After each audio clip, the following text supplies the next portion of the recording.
حدیث مبارکه کې راځي نبی صلی الله علیه وسلم ارشاد مبارکه دی چې څوک په لسم محرم باندې خپل بچو باندې ښه پراخه رزق اخوري یعنی ښه طعام وله حاضرږي یعنی ښکلی مزهدار هر څه ورته زیات کي چې په مثال کې په یو روټۍ کار کېږي نو 2 روټۍ پرې وخوري چې په یو چرګ باندې کار کېږي نو 2 چرګان به ښکلی مزهدار وخورئ مطلب څه ډېر خوراک پرې وکړئ خپلو ماشومانو باندې او د هغې سره په یتیمانانو باندې مسکینانو باندې کونډو منډو باندې دغه شان په لاچارو باندې د هغو سره هم دغه شان امداد وکړئ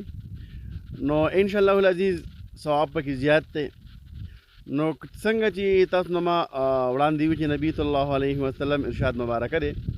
چې څوک په خپل اهل و عیال باندې په خپلو بچو باندې ښه خوراک وکړي پراخه خوراک وکړي نو د دغه روان کاله پورې دغه لسم محرم پورې به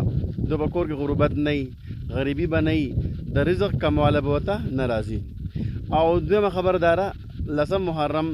په دې باندې روژه ونیسئ که څوک داسې وکړي چې نهم و لسم ونیسي یا لسم او 11 ونیسي نو ډېر ثواب به وکړي او که یوازې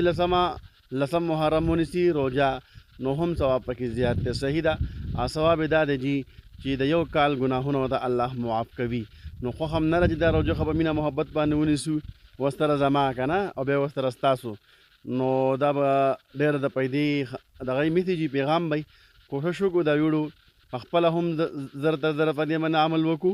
او دا زر شیر کړو چې دا ورځ نه وانه وړي صحیح ده چې په دې کې مونږ او تاسو دواړو ثواب پکې وګټو جزاک الله د لوی الله